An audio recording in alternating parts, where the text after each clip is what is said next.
Hello ladies and gentlemen, welcome back to Uncle Matt's Cookery Lessons. I'm excited about this one because I'm making southern fried chicken with the gravy. Oh my goodness.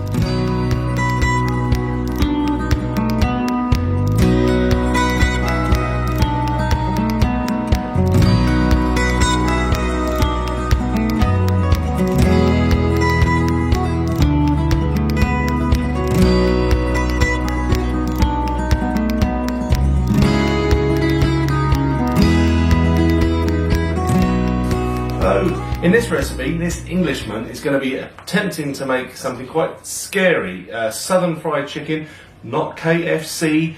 I don't know if it would be exact, so obviously I would get an awful lot of people pointing out I've used not the exact amount of blend of spices and seasoning. So I'm going to be having a go at it. I'm going to be using a whole chicken cut into sauté. I'm going to be using some buttermilk for the brine, and yeah, wish me luck. I think I'm going to need it.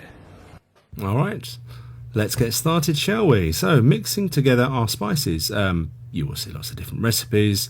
I don't think it's too complicated. They've got them on the screen there, and that final one is the controversial one. That's the MSG.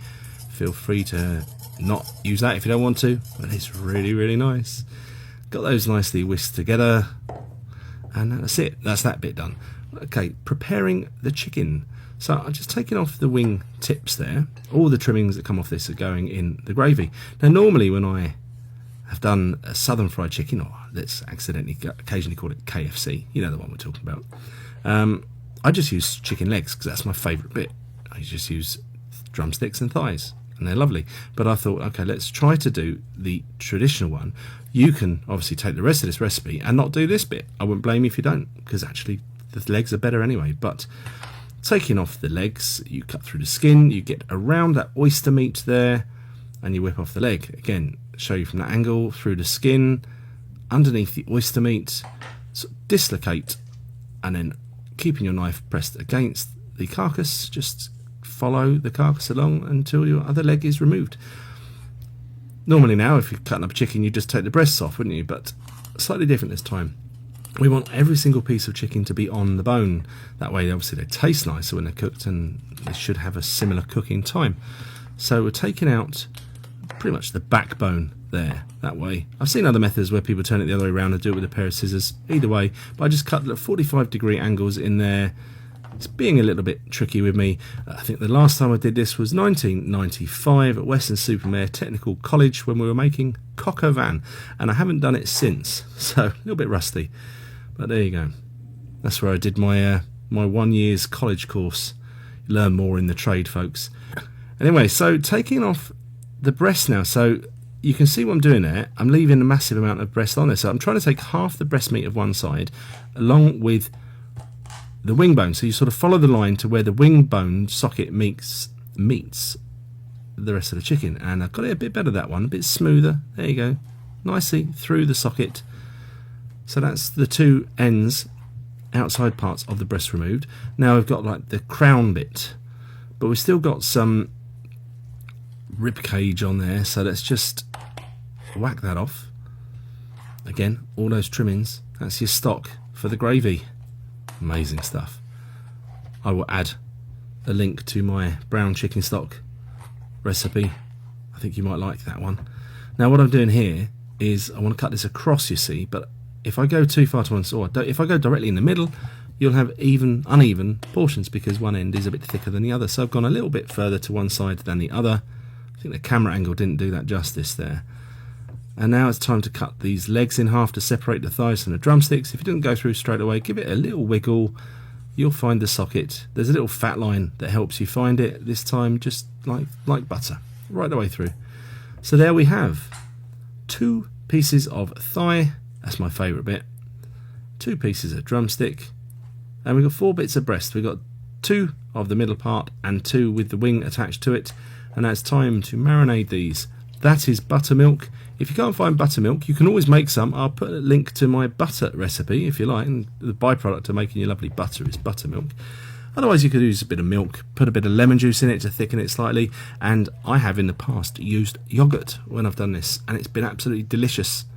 So there you go. But what the buttermilk does, it's going to penetrate through. It's the brining process because we've got some salt in there as well.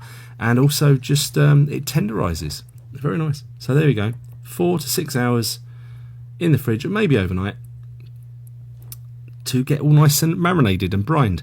Mixing together the plain flour or self-raising flour, which basically plain flour with a bit of baking powder in it, bit of cornstarch, and the rest of the spices. So if I didn't say it earlier, 1/3 of the spices into the marinade, the brine, and the other 2/3 into the crumbing. Here we go. It's time to make the gravy.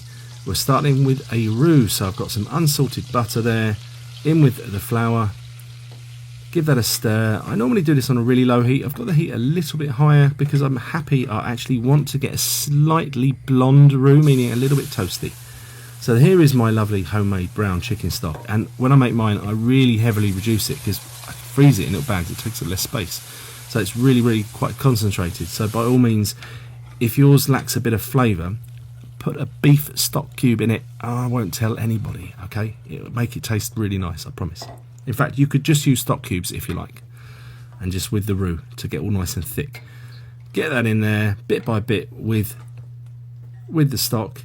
And I say, if when you're making this, if your stock's a bit thin, you can just cook it for a bit longer, or if it gets a bit thick, you can add a drop of water to it. That was some dried sage. Other dried herbs are okay as well. It's too thin at the moment, but it's going to continue to thicken. I want to have a little taste. Let's see. I think it needs a bit of seasoning. Yeah, so a little bit of salt, not too much because it was already really strong, and tons of black pepper to your tasting, and just let that simmer away on a low heat until you think it's there, nice and bubbly. That's the consistency that you want. It's all about you, isn't it? And put that to the side. It will thicken and get a skin on it, so every now and again you go and give it a little stir. Depends how in what order you're making everything, right? So now for the breading. So we've got our lovely seasoned flour. I put mine into a roasting tray, so I've got lots of room. And this technique, a bit strange again. When I first saw this, I thought, oh, that's a different thing. I haven't heard of that before. But by adding a bit of the buttermilk to your dredge, you get these little knobbly bits in there. And those knobbly bits, that's what you want in it. That's what turns everybody crazy when you see some beautiful southern fried chicken. It's got those nooks and crannies, those craggly bits. And that's how you get that. So normally if I'm breadcrumbing something, I'm very light with the flour and I dust off the excess. With this one, I'm absolutely packing it in. I don't want any damp bits at all. Really, really take your time, and especially because that's a wing bit, get under the armpit there. Don't neglect that bit. Really, really press it in. And say, if you're using just chicken legs, it's an awful lot more easy than this way. But there you go. Is that done yet? And I'm putting mine onto a pastry rack over a tray so it's not too messy, because I want them to just air dry a little bit before I deep fry them, because it sort of sets up the crumbing a little bit. So let's get our pretty cheap sunflower oil in this occasion on. I'm using 1.5 litres, but please make sure if you're doing yours in a pan like this, there's plenty of space in the pan for the oil level to rise and not boil over, because if it boils over into your house, you just leave the house and buy a new one. Alright, so 180 degrees, that's centigrade, that's 350 approximately Fahrenheit. Be very, very, very careful when you do that bit. I stuck another bit in as well, cooking 3 at a time. And yeah, just you can see the temperature at the back has dropped a little bit, so I'm continually adjusting the temperature. What we want is for them to fry. If it's too low, they're going to kind of poach and get really oily and greasy. That's gross, okay? But as long as you can see them frying, we're okay. And we're looking for an internal temperature of 72-ish. That's in centigrade. That would be sort of 160 approximately. I'm going to put that on the screen in a second. There you go. And you can see on my reading there, 73. Yep, we're good. 73 or over. I'm very happy with that. If your chicken is too dark and it looks like it's overcooking on the outside but it's not ready on the inside, I've got my oven on anyway, so you can always finish them in the oven. Don't worry about that. Don't worry about it cooking 100% through in the oil. On this occasion, it worked perfectly for me. On other occasions in the past, I've had to finish them cooking in the oven. It's not a problem. Look at them. Oh, deep, brown, crunchy, just amazing. So this is the controversial bit as well that I had never heard of before doing my bit of research. And this is gross, but nice. You take your dredgy bits from the deep frying, the stuff that you would throw away, and that's going to go in the gravy. Yeah, I know. And I'm in an erring. Look, I'll take a bit less just in case I absolutely ruin this and I can salvage it. I give it a whisk in, and I'm tasting like what eyes closed. Well, that works. Let's get the rest in. Get it in there. That works. How on earth somebody discovered that, you dirty, dirty, horrible chef? The first one that figured that out. But there you go, bubbling away beautifully. And did you know that it was African slaves using Scottish deep frying techniques where this dish originates from? I didn't know that. Oh, that, ladies and gentlemen, is what you call food porn.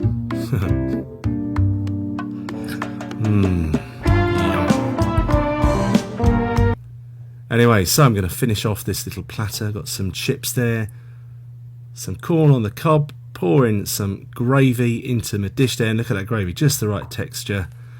Let's tear off a bit of that. I mean, you know what to do, don't you? You don't need a guidance here, but that's so good. And I'm going to have that with a Diet Coke because, well, you know, I always have a Diet Coke when I have this. Anyway, back over to me for the tasting.